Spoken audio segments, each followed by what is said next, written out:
All right, I am just testing out our meeting room. So if anyone is listening to this, you will hear the lecture afterwards, not during this meeting. This is just a test of our audio and video, making sure that everything is ready.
All right, now I think we may be ready to go.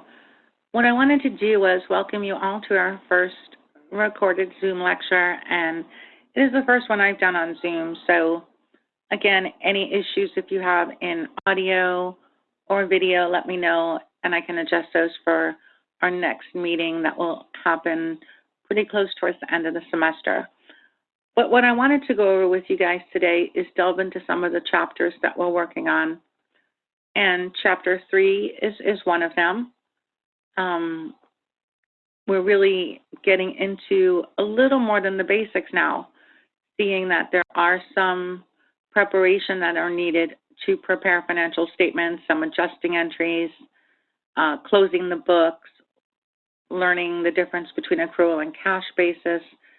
So we have a lot of really important concepts to really solidify, to consider that we can become accountants or at least participate in the accounting process in the firm, because this material will help you as managing any department.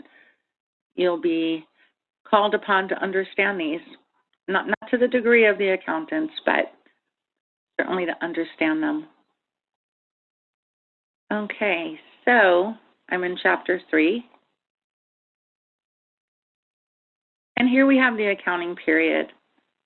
We see that most times the accounting period is January through December, if you follow my mouse. It doesn't have to be that way.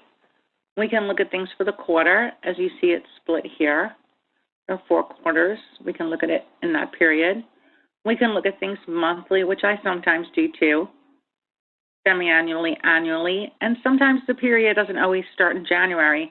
It's 12 months, but it might start in September, which is true for a lot of government entities, those of you that have ever worked in government.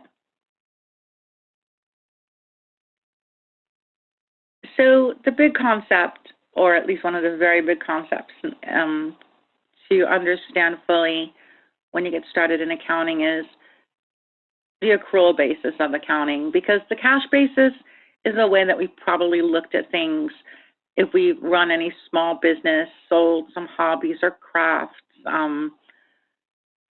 But when you get to the mid-size and larger companies and university work, prepping you for the real world, the accrual basis is something that we have to become very familiar with. The cash basis is just as you would see it in everyday life. You receive something, you consider you made money. You pay something, you consider you have less money.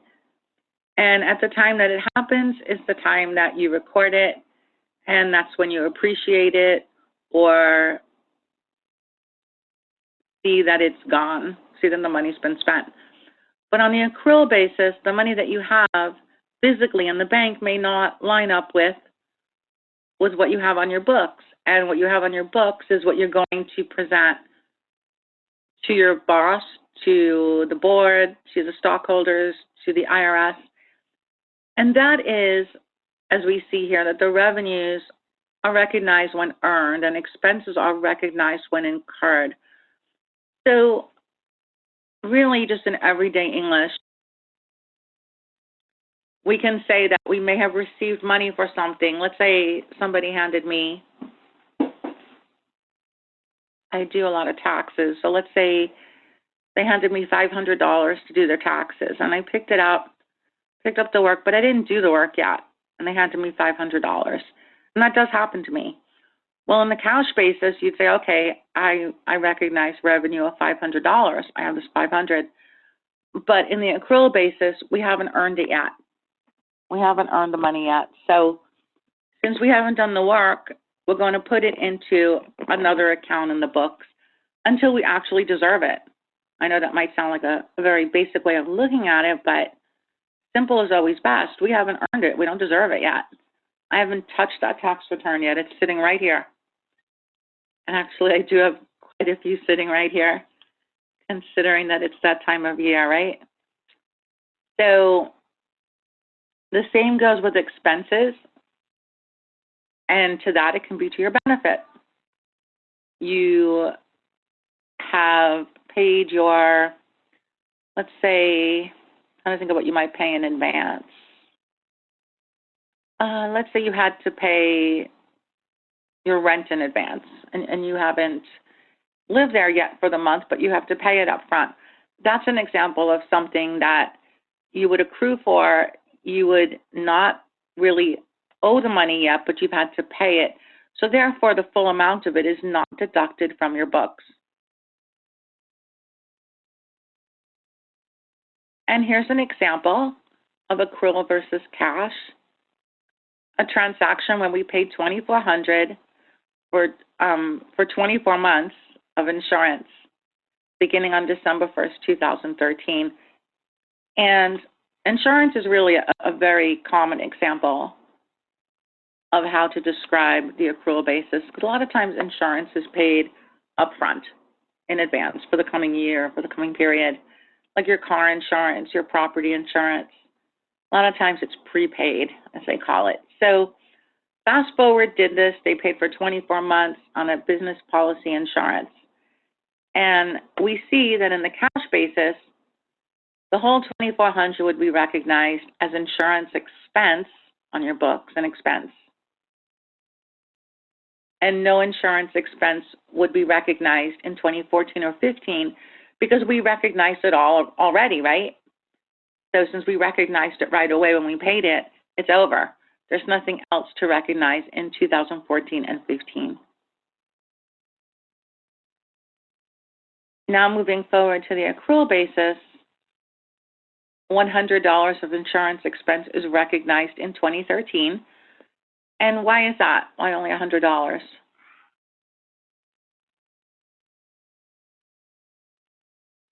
Well, that's because we received the payment that we made. We wrote the check on December 1st. So there's just 1 month of it that's going to show on our books at the end of 2013. And if you do the math or look at it, you'll see how simple it is. It really is, because we see that we paid for something December 1st. We know the year is ending. It's only 30 days worth that we have to recognize. So we took the $2,400 divided by 12, which showed us that $100 a month must be recognized for 24 months. And that way it's matched, as we call it, matching in accounting. It's matched with the benefits that we're receiving. Every month we're going to be insured, as you see, through 2014, 2015. And we're only going to expense the amount that we're actually getting in insurance, even though we had prepaid.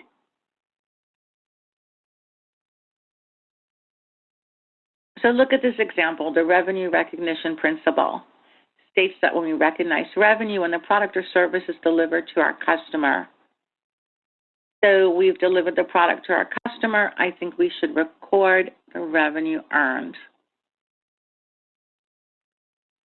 And in this example, you can see there's a summary of expenses. We have rent of $1,000, gas of $500, advertising, salaries, utilities.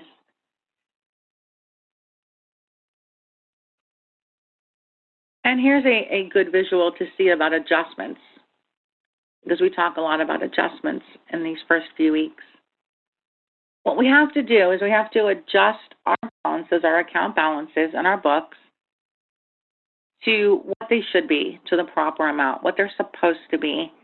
And sometimes, like we saw with the example of the insurance, we wrote a check for $2,400, but we didn't owe, or we're not liable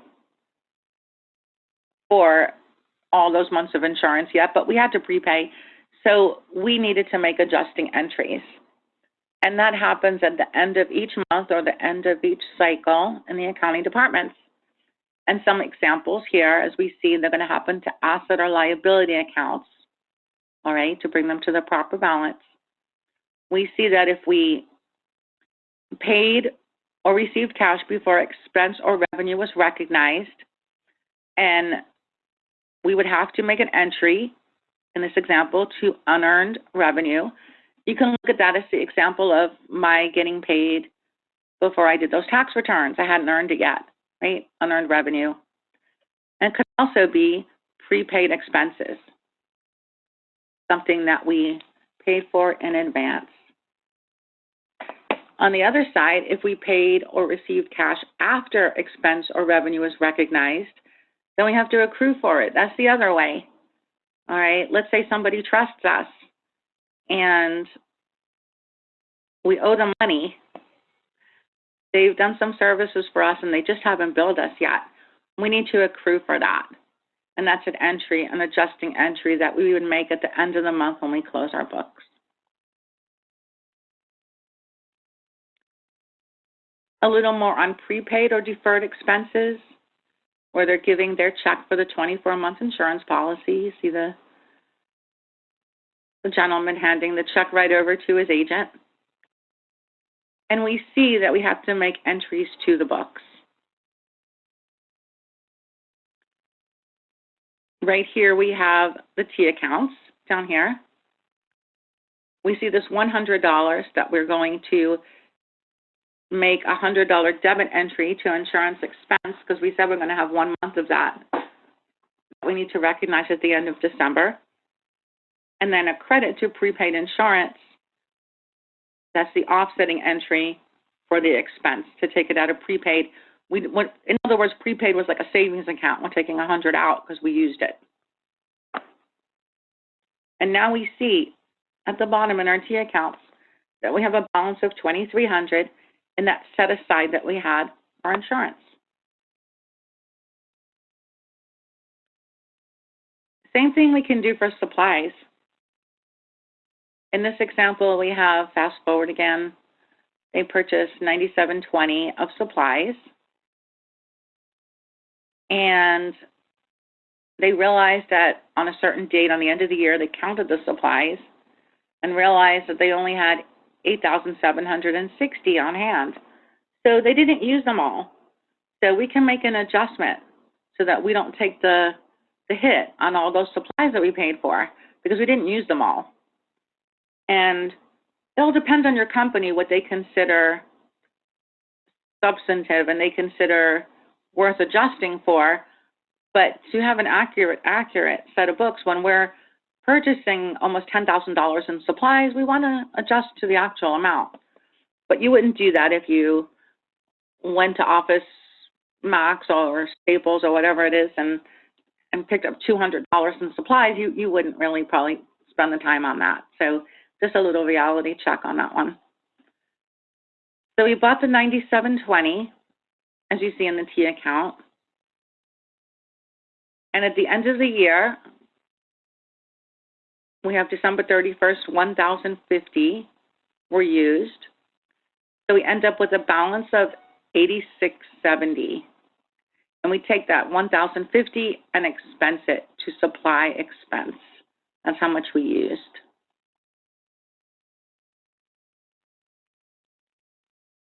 Some other items we mentioned in prepaids. I mentioned prepaid rents. Some prepaid expenses are both paid for and fully used up in the same period. So that can happen too, and you may not expect it, but it does.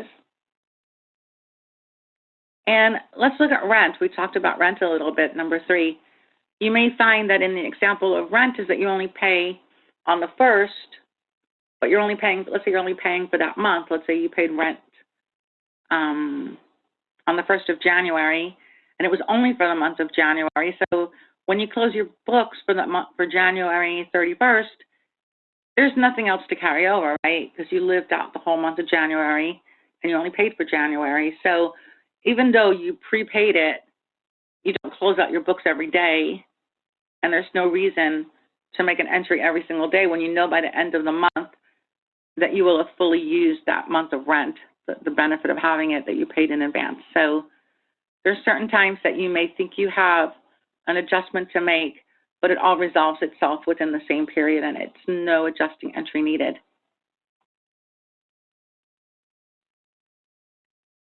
Any questions so far? And for those, if you're listening, just email me any questions, and I'll be glad to provide any supplemental material.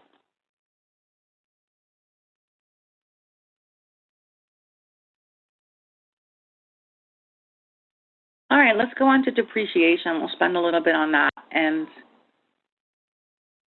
what I want to show you is that depreciation is another item that we really have to be solid with in accounting. Very, very important. A lot of equipment is purchased by a firm to produce items or to run a business, and even things as trucks, cars, any equipment, they're very, very big ticket items. So we purchase an item, and then we have the ability in accounting to depreciate or spread out the amount, spread it out like we did in the other examples, over a certain period of time, over a number of months or years. And there's a lot of good reasons we depreciate. It's an accounting concept. It's perfectly in accordance with generally accepted accounting principles. So we certainly don't want to buy a $100,000 piece of equipment and have to take that hit of an expense all in the month of January, do we? That would be pretty hard to show a profit, right?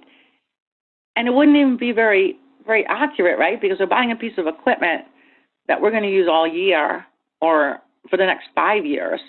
So why show a big loss in January just because we're buying a piece of equipment? So for that and many other reasons, we get to depreciate an item if it's a decent sized item. And again, when I say decent size, that would be according to your company, what they consider substantial. They'll have a capitalization policy there that tells you what they consider worth depreciating. You don't, again, depreciate every paperclip, 4 paperclips that I'm using them today, but for whatever reasons, you don't depreciate every little item. So what we do is we take in straight line depreciation, the one I wanted to go over today, is we take the average cost of the item minus what we believe it'll be worth at the end of its useful life. Maybe it will be a vehicle, and at the end we know that it's going to sell for at least $1,000. we can get rid of it for $1,000 at the end. Maybe we'll feel we'll get zero for it in the end, and then salvage value is zero. And then divide by the useful life. And again, that will be in our policies. Is it 5 years, 60 months? Is it 10 years, 40 years? Depending on what the item is. And these figures have to be reasonable. All right? Your company cannot just decide they want to depreciate everything over 50 years. These are items that you have to substantiate to the government if asked, to auditors, examiners, regulators, other governing bodies, stockholders, because we certainly can't decide that everything we own is going to last 50 years if that's impossible. And certainly that would help our income statement, right? But that's not an option. So it has to be something reasonable. And again, those numbers and those suggested periods are available in different websites. Your company has probably already chosen what they consider useful, and some things are just industry standards. So in the banking industry, I buy a desk, I know I have 5 years. I try to take more than that, and I'm going to have some auditor question me. So that is an idea of accruing, prepaid, unearned revenue, depreciation, just some things to get you guys started, and also to test out our Zoom classroom, because I wanted to make sure that you guys can hear me well for the next time that we get together. And I'm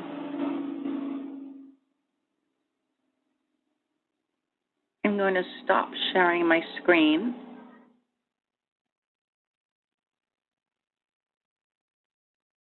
Okay. And what I want to ask you guys to do again is continue your lively discussions in the discussion forums. It's a lot more interesting the more that you guys participate. It's pretty lonely if I just talk to myself in there, right? Continue to reach out to me. I've had some of you ask me questions, ask for additional resources. I have a website that really helps for this class, this particular class, and it's really just lucky for you guys because I put a lot of introductory accounting material on the site and then kind of lost interest in adding more advanced topics. So if you need a lot of good audio, video, website links, everything, at DeborahTuohy.com, spelled just like my name, Deborah Tuohy, I have a lot of great resources for all the basics in accounting. And you can see it under the basics, I believe is the heading. So maybe I'll take you in there next time and show you around, but a lot for this particular class that you'll find useful. And then I plan to add more for the advanced accounting and taxation and so forth down the road, but usually I'm busy working or teaching, so it is on my to-do list for this year. So that is everything I wanted to go over with you guys, and I do thank you for listening. Continue to reach out to me, and I will see you in the classroom.